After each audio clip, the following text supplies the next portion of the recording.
Hello and welcome back to another video. Today we are at the 100th Bomb Group Memorial Museum and we are going to be doing a look around. So I'll try my best to explain everything.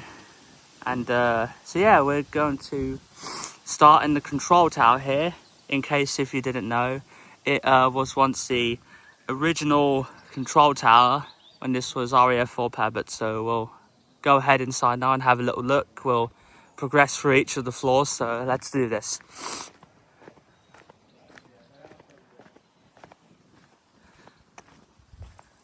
Okay, so we've got a couple of plaques here, which is just like stuff, sort of memory. So it says here this control tower has been restored as a museum, but this was the original control tower for this museum, and we have basically the duration. They were here from November 1942 to October 1945. Got some 8th Air Force emblems and some more here, and a lovely little depiction of a B-17. Okay, since we're in here, we're gonna be quiet now.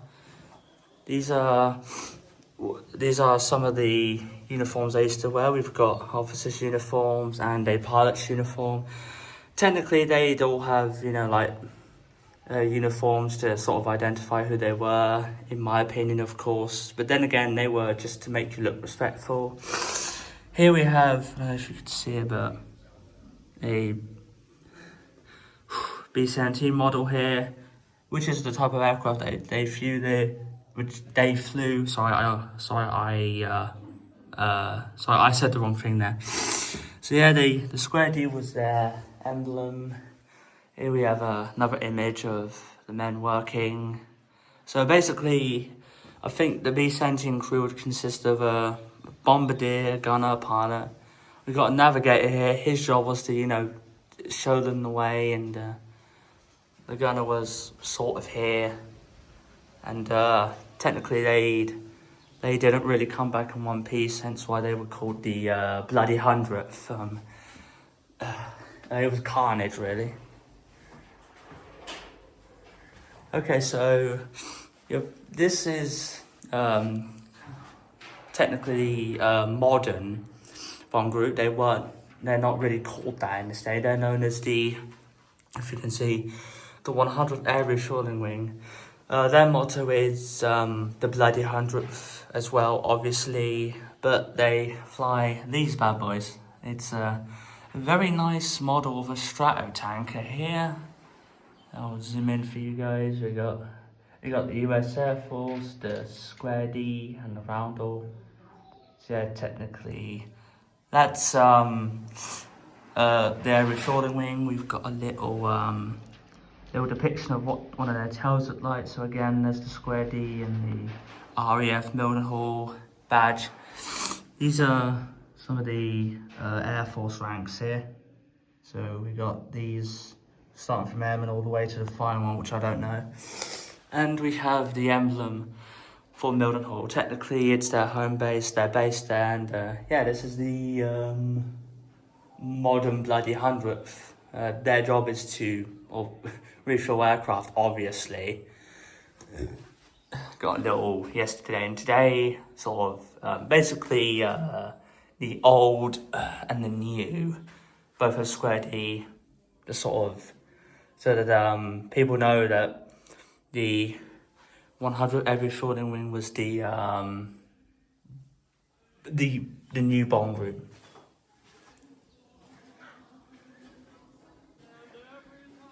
Okay, so here we have a very interesting room. This is another B-17 model. If you look, you can see it more clearly now. There are 4 propellers. The rear gunner would sit at the back, another gunner there, and a front gunner would sit at the front. And here, this is technically the uniform of one of them. Also, my face is in there, just in case if you don't know what I look like, I'm there. And here we have a captain's uniform. Very impressive in my opinion. I don't know why there's an RAF badge on, but then again, they were based on an RAF base. And this is a flight lieutenant's uniform. It was worn by this guy, obviously. So yeah, this it just contains uniforms, lovely little. So basically, that is what they would wear. For the M1 Garand rifle, that was the standard American rifle of World War II of the US Army. Believe me, I was in a Roblox group once, a huge nice military Roblox group, and when you pass training, you'd get that rifle. So yeah, I've had history of holding it before in, virtual world. Here's a, not sure if you can see it, but here's a, here's what the inside of a B-17 is like. Again, disclaimer, I do tend to stammer a bit. I'm just a bit, worked up, and I just, but I'm alright. I'm fit as a fiddle. I've got no worries. I'm just, recording a vid for you and me, of course, to watch. Here we have technically what you'd get inside of a Flying Fortress, with some yolks and stuff. And they all say Boeing.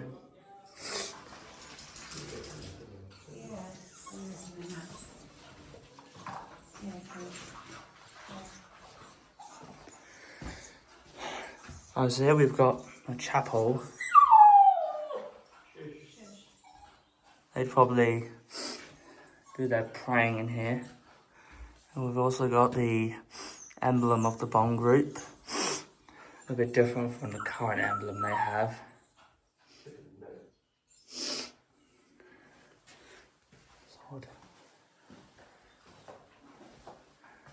Got little, and here we have, I believe,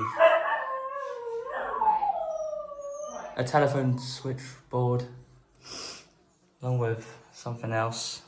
Oh, silly me, radio transmitter.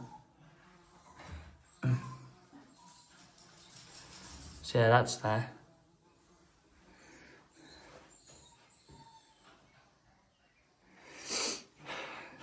And we've got the different helmets down there. Got military police helmet, M1 helmet. And a couple of flight uniforms here. I like this one, Sweet Sue. Alright, I think that's downstairs, so we can now progress upstairs.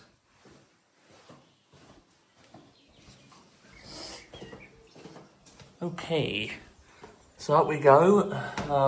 We have little 8th Air Force emblem there. And if we keep going up, we've got this impressive sign. Now this sign sort of denoted the headquarters for the bomb group. These are just some old images of where it was. Quite some old images. Some more depictions. And the Greatest Generation. With basically these like craft things people made and stuff. And we have all of the things, different air forces. They either have numbers on or they don't. But there's about, I think, around 20 air forces. Technically, they're part of different commands, vice versa. Here we have some more uniforms, very impressive. If you wore one of those, you'd be rather smart. That there, if you can see, there, is the rank of Master Sergeant, which I think is equivalent to a Sergeant Major in the, or maybe, I don't really know actually. And down here we have a B-17's engine being washed because it got burnt. Here's the, I might as well call this the Warsaw room because, it says Warsaw up there, so before we give it a name. This is a 331st Bombardment Squadron, Boeing Flying Fortress bomb. So they'd have them on the underside of the bomb and, you know, just sort of around, they go, phew, with this amazing whistle, and they'd just go bam. And look, we have the emblem of Pan Am, one of the best airliners in the world, in my opinion. And a B-17 bomber. Oh, there goes my camera. I've lost my lens cap, but I will find it eventually. So here it is. Got the square D on the back for that. Some more uniforms. Nice meeting you. Thank you. Thank you. Some more uniforms. You have to cut back a little bit one day. Yeah, I think what I'll do is I will. All these patches. Got some Nazi stuff here. Swastika, all evil, and a Gestapo helmet. And more uniforms. And even a trumpet. There's a story behind why they. Yeah, that's the inside of here. Okay, so if you look over there, my voice will be a bit crusty when it's in the zoom. Over there, it's a battle headquarters. Oh, that's my finger, sorry. And the purpose of it was to, I mean, if this lovely building ever got blown up, kaboom, the battle headquarters would be used. This is what the old airfield used to be. Runway would go down there. B-17s will be parked over there, I believe. But on the very, very, very, very top floor, which means we've got to climb these steps, pray that we don't drop the phone, is a depiction of what the base used to look like.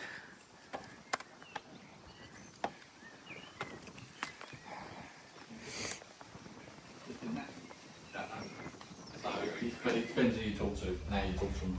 Morning. Hello. Morning. Don't mind me, I'm just recording a video. Fine. Slow. Yeah. I don't know. So, this is what the base used to look like. It's quite interesting.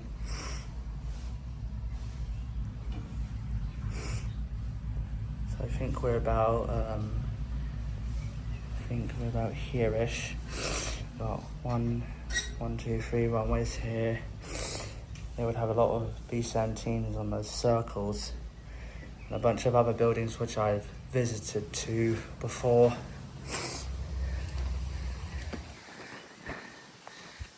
This just says TA, I don't know why, but yeah.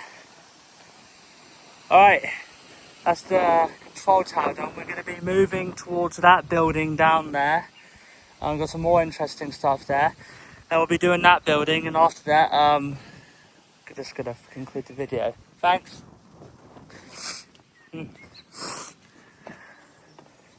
I told them I was recording a vid and they said that was fine.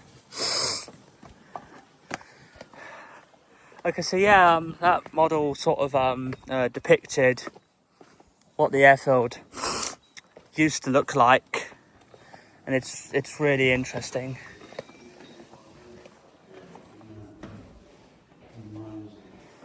Some more patches here.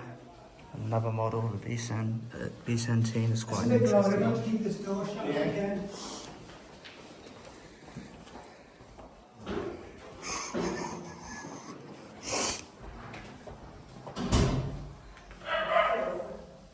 Alright, so that's the control tower done. It wasn't very interesting, but we did get a few noises in. But I mean, I'm gonna keep this video, so I kind of like it. So yeah.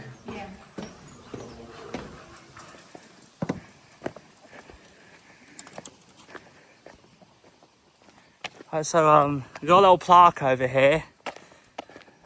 So yeah, that's the control tower done. Got a little plaque over the 331st Bombardment Squadron.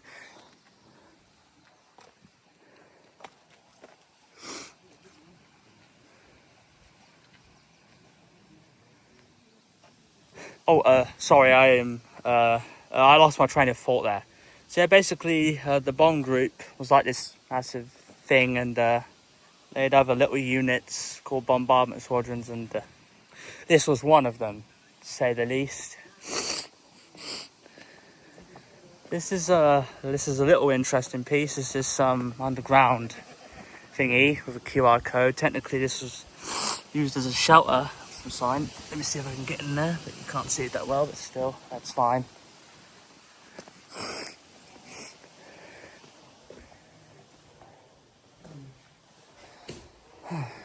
This is a main wheel.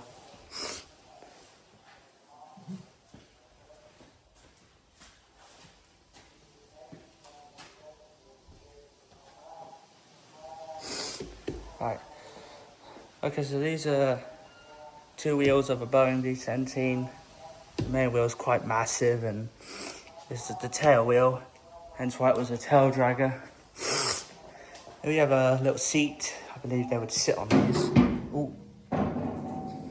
Whoops. They would be padded, of course.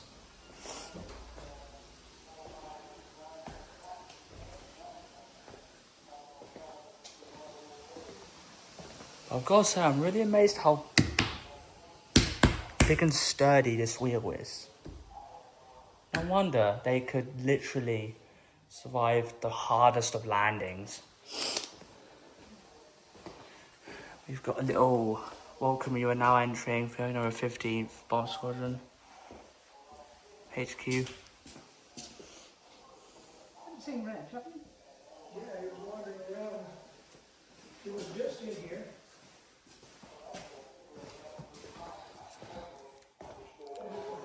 Alright, so this is our next stop. It's a pretty interesting place. We've got what is seen to be a bent propeller, or bent B-17 propellers. I mentioned they had 4 of them.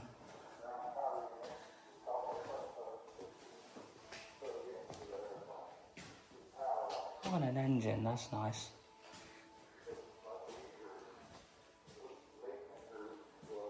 Lovely. And some of the gun turrets, I mean. Gotta say, sitting in that one would not be comfortable. And we got some nice Luftwaffe models. And the ME-262, my favourite World War II aircraft, mainly because it's a jet-powered one.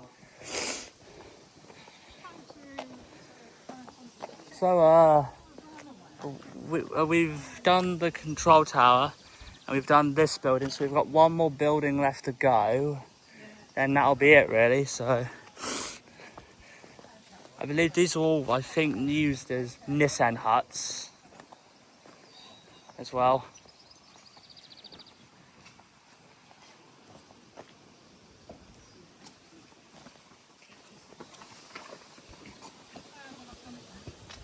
Hello there. Hello.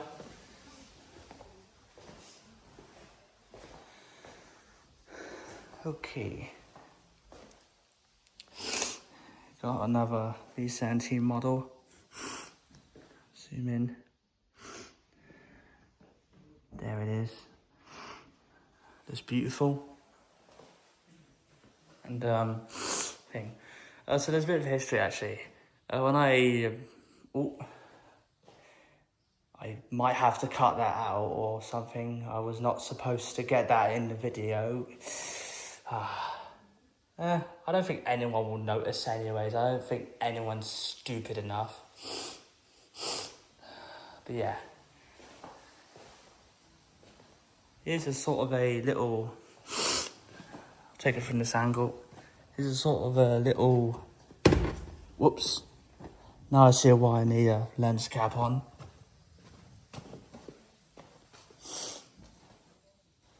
Right, here we go. Here's a little miniature model of what would be in 4 tablets.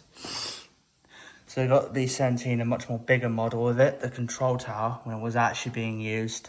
So yeah, when I used to volunteer here, we did this thing in maintenance where we had to, you know, like, put together a B-17 engine. I don't know what type of engine it was, but we had to put that together. It was rather fun. Here's sick quarters. Got a nice little nurse's uniform that can be worn as well. And a little mannequin in the bed. And here's a little bit of information such as frostbite, flak, shrapnel, bullets, crashes and incidents. And we have a bunch of medicinal things, including medicine, bandages, scissor thingies to take bullets out, vice versa. So yeah, this is what RAF4 Pabbits is like. These are the different bomb group markings. So technically, you got the square D, the J, aircraft letter, and a number. But they can be different letterings depending on the squadron. So 551st Squadron, the plot we saw there would be EP. And then we got the rest, XR 349th, LN 350th, LD 480th. So, and we got the little list on. So they'd often have the D blue, and this is called the side sack shack. So yeah, that concludes the video then. I hope you folks enjoy it. Again, apologies for most of the speaking and the noise, but I mean it's only a video, so yeah. So yeah, that's kind of it, and I'll see you next time. Joe the Aviator Fan, out.